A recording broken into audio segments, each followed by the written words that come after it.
আগের একটা ভিডিওতে আমরা ইউজ অফ আর্টিকেল নিয়ে কথা বলেছিলাম, এ অ্যান্ড দি এর ব্যবহার।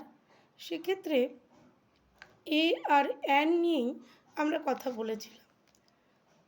সাধারণত শব্দের আগে প্রথম লেটারটা যদি ভাওয়েল থাকে তাহলে একটি বোঝাতে অ্যান বসে, যদি ভাওয়েল ছাড়া অন্যগুলো থাকে কনসোন্যান্ট, ভাওয়েল 5টা, এ ই আই ও ইউ, বাকি যে 21টা অ্যালফাবেট তো আছে, তো 26টা লেটার, তার মধ্যে বাকি 21টা যদি শব্দের প্রথমে থাকে তাদের মধ্যে কোনো একটা কনসোন্যান্ট তাদেরকে বলা হয়, সেক্ষেত্রে একটি বোঝাতে এ বসে।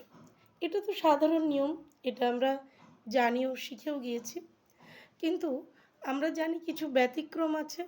সেই ব্যতিক্রমগুলো আসলে ব্যতিক্রম যা নিয়মের বাইরে, রোজকার যা কিছু অভ্যেস তার বাইরে যা, তা তো ব্যতিক্রম। তাই ব্যতিক্রমগুলো সঠিক ব্যবহারের ক্ষেত্রে অনুশীলন করাটা একটু বেশি জরুরি, বা প্র্যাকটিস করাটা জরুরি। কথাই তো আছে, প্র্যাকটিস মেক্স পারফেক্ট। তো আমরা একটু ব্যতিক্রমের ক্ষেত্রে বলি।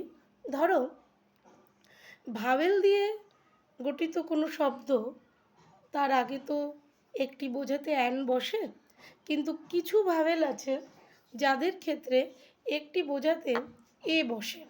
কীরকম? European.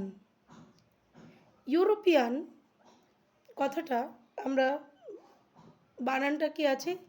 E U R O P E A N, European.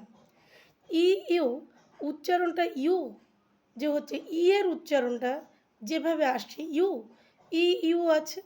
এই ক্ষেত্রগুলোতে আমরা কিন্তু অ্যান ইউরোপিয়ান বলবো না, আ ইউরোপিয়ান। ঠিক আছে?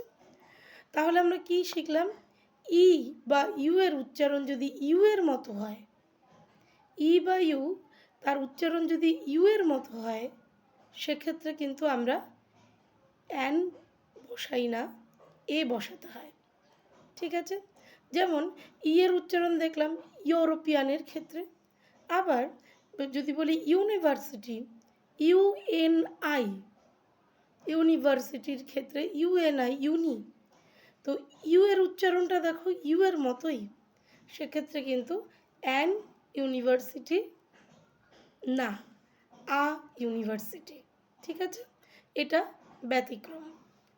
তারপরে যদি বলি ওয়ান আইড ডিয়ার, এক চোখা হরিণ। ওয়ান কথাটা আমরা যখন ইউজ করি, আর একটা ক্ষেত্রে বলি না, 1 রুপি নোট, 1 টাকার নোট। তো এই যে ওয়ান বলি, O N E, O N কিন্তু ও আ হচ্ছে, একটা আ উচ্চারণ আসছে, ওয়ান, তাই তো?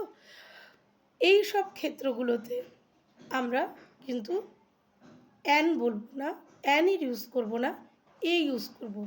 আ 1 rupee note, a one idea, এরকম। এগুলো কিন্তু ব্যতিক্রম। এই ব্যতিক্রমগুলো যখন আমরা ব্যবহার করব, তখন আমরা উচ্চারণের সাপেক্ষে ব্যবহার করব। সেই উচ্চারণটা আমাদের খুব করে খেয়াল রাখতে হবে। তারপর আমরা শুনতে শুনতে, অনুশীলন করতে করতে, তারপর আমাদেরকে আর কাউকে বলে দিতে হবে না, আমরা নিজেরাই পারবো ব্যবহারটা করতে। তো 1 রুপি নোট, ওয়ান আইড ডাব বললাম, হি ইজ আ ইউরোপিয়ান। ঠিক আছে? এই উদাহরণগুলো আমি তোমাদেরকে দিলাম, যে যেসব ভাওয়েলের ক্ষেত্রে অ্যান না বসে এ বসে, সেই উদাহরণগুলো। ঠিক আছে? পরবর্তী ভিডিওতে আমি কনসোন্যান্টের ক্ষেত্রেও যেগুলো অ্যান বসে, খুব মজাদার বিষয়, সেগুলো আমি তোমাদেরকে বলবো। শুনবে তোমরা সবাই?